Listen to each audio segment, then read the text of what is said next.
Hi,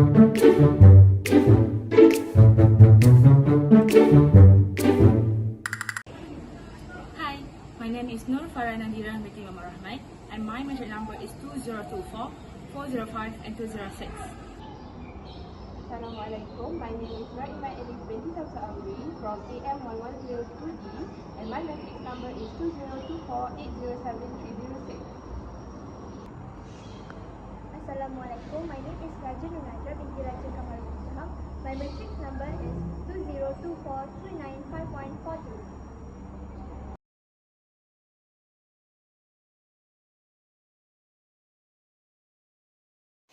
1.0 Introduction. Democracy involves collective decision-making that binds all members of the society. Power lies with elected representatives accountable to the people. Despite equal political rights being a core principle, social and economic inequalities often undermine true political equality. Inclusion in democratic processes can advance groups' interests, but outcomes are not always ideal. This paper explores the complex relationship between democracy and human rights, alongside strengths and weaknesses of democratic systems and comparative insights with other governance models. Even if flawed, democracy may still be the most dependable system, but it must be constantly examined and improved. 1.1 Overview of democracy. Origin of the term derived from Greek meaning rule by the people, often equated with majority rule due to differing public opinions. Historical context. First, in ancient Greece and 18th century's revivals, many thinkers were critical of democracy. Even authoritarian regimes have used the term. Example, German Democratic Republic. 1.2 Democracy of human rights. Definition of human rights. Inalienable moral entitlements for all individuals regardless of race, nationality, or social group. Ensure basic human dignity and acceptable living conditions. Contradiction in practice. Even democratic states often violate human rights. Violations are sometimes justified in the name of democracy and freedom. Post-World War II expansion of democracy. Sharp increase in democratic regimes since 1945. Fukuyama, 1992, predicted the end of history with liberal democracy's dominance. Zakaria, 2007. By 2007, 62% of countries were liberal democracies. Moving on to section 2.0. Is democracy really the best system for protecting human rights?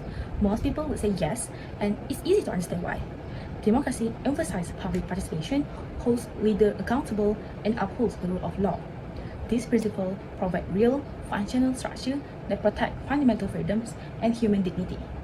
Of course, no political system is flawless, but democracy offers safeguards that other systems often lack. One of democracy's greatest strengths lies in the people's ability to elect their leaders. This means those in power must remain responsive to the public or risk being removed through fair, regular elections. Beyond that, democracy actively protects essential rights such as freedom of expression, the right to assemble, and the ability to protest against unjust law. Another critical feature is a system of check and balance, where power is divided across different branches of government, preventing any group from becoming too dominant. Independent courts and free media play an important role here, exposing injustice and holding authorities accountable. When compared to other systems, the contrast becomes clear. In authoritarian regimes like Venezuela or Russia, a small elite controls power while limiting public freedoms. Absolute monarchy rely on the decision of the rulers, often excluding citizens from meaningful participation. Theocratic regimes, meanwhile, base law on religious belief, which can restrict freedoms and discriminate minorities. Some countries, such as Singapore and Malaysia, operate as hybrid regimes, combining certain democratic features with restriction on media and opposition groups. In comparison, democracy holds a clear advantage, offering participatory governance, legal safeguards, and independent media. However, it's important to acknowledge that democracy is not without its flaws. Many democracies continue to face serious issues like inequality and discrimination. At times, populist leaders manipulate the system to weaken institutions and limit freedoms.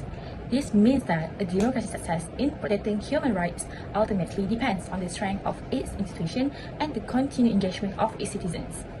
To sum up, democracy may not be perfect, but it provides the strongest tool for protecting human rights through participation, accountability, and the rule of law.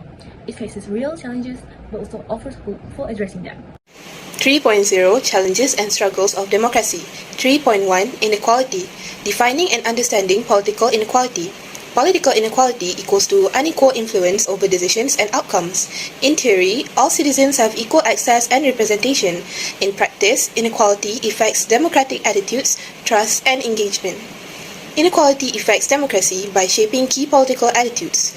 It cannot be formally institutionalized in democracies. Doing so contradicts democratic values. Public sentiment blames elites for income inequality, political exclusion, which results in surge in populist movements due to income disparities. Why political inequality exists in democracies and why it matters. Democracy is founded on political equality, yet elites dominate political influence. Certain social and economic groups are systematically excluded, leading to political inequality. Political inequality worsens other forms. Those without power can't demand fair policies. In Europe, democracy is shifting from one person, one vote to 1 euro, 1 vote. Impact on democracy. Inequality affects democratic functioning by shaping key political attitudes and civic engagement. 3.2 Discrimination. Impact on democratic values. Discrimination may lead to rejection of democracy and increased acceptance of violence. Study 1782 students aged to 16 in Brazil show discrimination linked to negative democratic attitudes. Persistence of discrimination, racial and ethnic bias remains prevalent in Western countries. Despite some positive shift in public opinions, political racial tension are rising. Erosion of norms, anti-immigrant and racist politicians are becoming more accepted. Events like Brexit and Trump's election linked to increased discrimination and hate crimes. 3.2 Discrimination.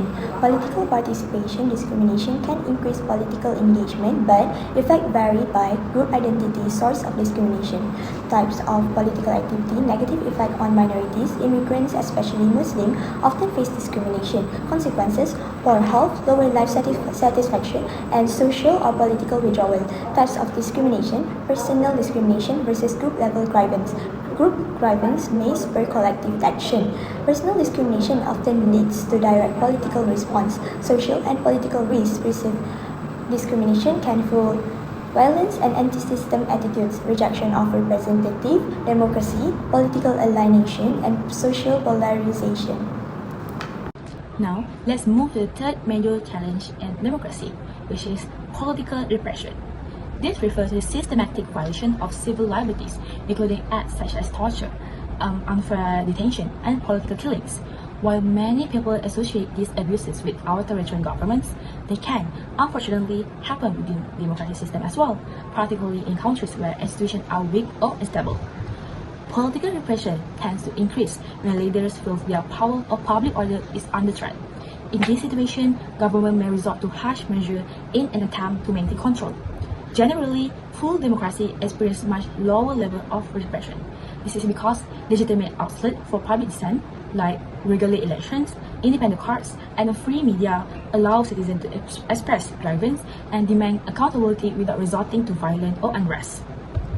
On the other hand, semi-democracy, which are neither fully democratic nor entirely authoritarian, are often more unstable.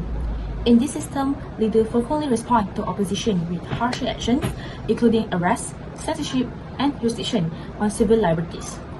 The lack of strong, reliable institutions makes it easier for those in power to suppress dissent when they feel threatened.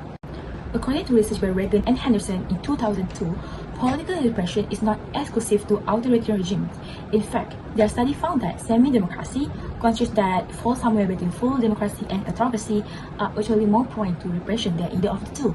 This creates what they describe as an inverted U relationship, where repression is highest in unstable semi-democratic systems. So when exactly does this happen? Repression tends to escalate during periods of heightened tension or perceived threats.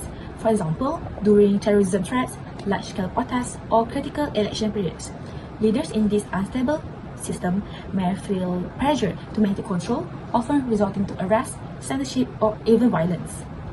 It's important to note that even established democracies are not entirely immune to this pattern. In times of national crisis, even mature democratic government may adopt repressive measures, temporarily restricting freedoms in the name of security or public order. This highlights the ongoing need for strong institutions and vigilant civil societies to hold government accountable even during challenging times. 4.0 Conclusion. Democracy proves to be an imperfect system and is constantly evolving, but remains as the most reliable political system for protecting human rights. Political inequality, discrimination, and political repression remains even in democratic progress countries. Political inequality in particular requires special attention since it not only threatens equal representation but also restricts democracy's ability to address any other social injustices. In conclusion, while democracy does not guarantee perfect protection of human rights, it provides the best framework we know for promoting them.